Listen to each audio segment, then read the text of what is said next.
The conceptualization of without memory and desire is much easier and simpler to understand through the world of creativity theories rather than just from psychoanalysis.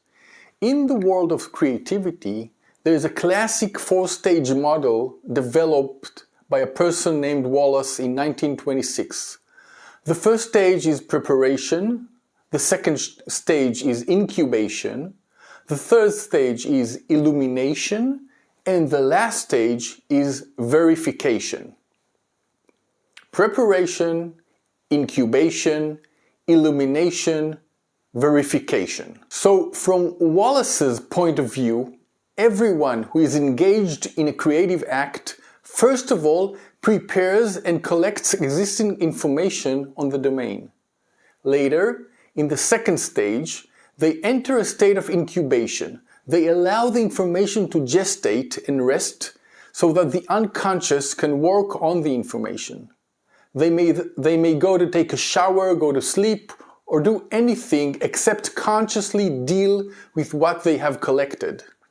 Then, if they allow this process to happen, they may suddenly experience an unexpected moment of illumination. At once, there's a revelation. Then, after the revelation, after the illumination, they can check whether this realization is consistent with or contributes to the existing domain. So, from Bion's point of view, we are always in a creative process during the session. We are in the preparation stage, collecting information, while at the same time, we are also in the incubation stage.